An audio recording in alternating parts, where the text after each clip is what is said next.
فرض نماز کے فوراً بعد آیت الکرسی پڑھنا اور اس کی جو فضیلت ہے کہ مرنے کے بعد ہی جنت، کیا حقیقت میں یہ حدیث ہے؟ حدیث میں آتا ہے، نبی صلی اللہ علیہ وسلم نے بہت فضیلت بیان کی ہے، یہ جو فضیلت ہے جنت میں داخلے کی، یہ صحیح حدیث ہے۔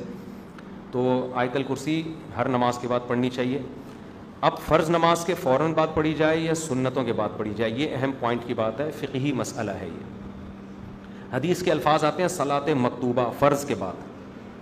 اب بعض فقہا اس حدیث کے ظاہر کو دیکھتے ہیں کہ فرض کے بعد کا مطلب فوراً بعد، اور بعض کہتے ہیں کہ یہاں فرض سے بعد مراد یہ ہے کہ یہ اشراق، اوابین، تہجد کے بعد نہیں ہے، بلکہ فرض کے بعد یہ کا مطلب دوسرے نوافل سے احتراز ہے۔ تو فرض کے بعد جب اس کی تکمیل ہو جائے سنتوں کے ذریعے، تو فرض اور سنت مؤکدہ پڑھنے کے بعد ہے۔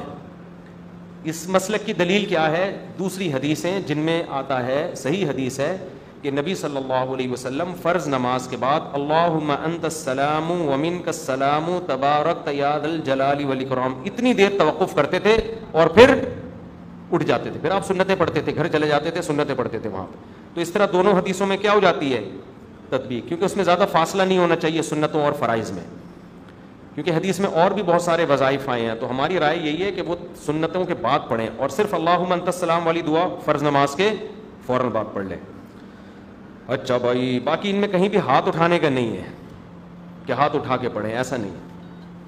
یہاں جب میں یہ بات کرتا ہوں تو لوگ مجھے کہتے ہیں ان کے اپنے تفردات ہیں، یہ اپنی تحقیق مارکیٹ میں لائیں، تو میری اپنی تحقیق نہیں ہے، آپ فقہ کی کسی معتبر کتاب میں دکھا دو بھائی، ٹھیک ہے نا؟ نہیں ہے کسی فقہ کی جو، بلکہ اس کے خلاف ملے گا آپ کو، تو یہ میری اپنی تحقیق نہیں ہے۔ جو اوریجنل سچی مچھی کا فقہ حنفی ہے وہ میں بتا رہا ہوں آپ کو۔ کچھ چیزیں ہم لوگ شروع کر کے فقہ حنفی کے کھاتے میں ڈال دیتے ہیں، تو ایسا نہیں ہے، ہر چیز تھوڑی امام حنیفہ اس کے ذمہ دار ہوں گے، تو کہیں بھی نہیں کوئی دکھا سکتا امام حنیفہ نے کہا ہو یا صاحبین نے کہا ہو۔ بہرحال اختلافی مسئلہ ہے، اس میں شدت جائز نہیں ہے۔ دولہا جیسے ہی مارکیٹ میں آئے مجھے بتا دیں بھائی کہاں چلے گئے، اس لیے کہہ رہا ہوں مجھے ڈر ہے کہ بھاگ نہ گئے ہوں۔ ذرا بلائیں جلدی سے یار، آیا ہوا ہے نا، تو اکٹھا ہی خطبہ ہو جائے گا نا دونوں کا۔ کہاں رہتے ہیں آپ؟ ملیر میں رہتے ہیں ماشاء اللہ۔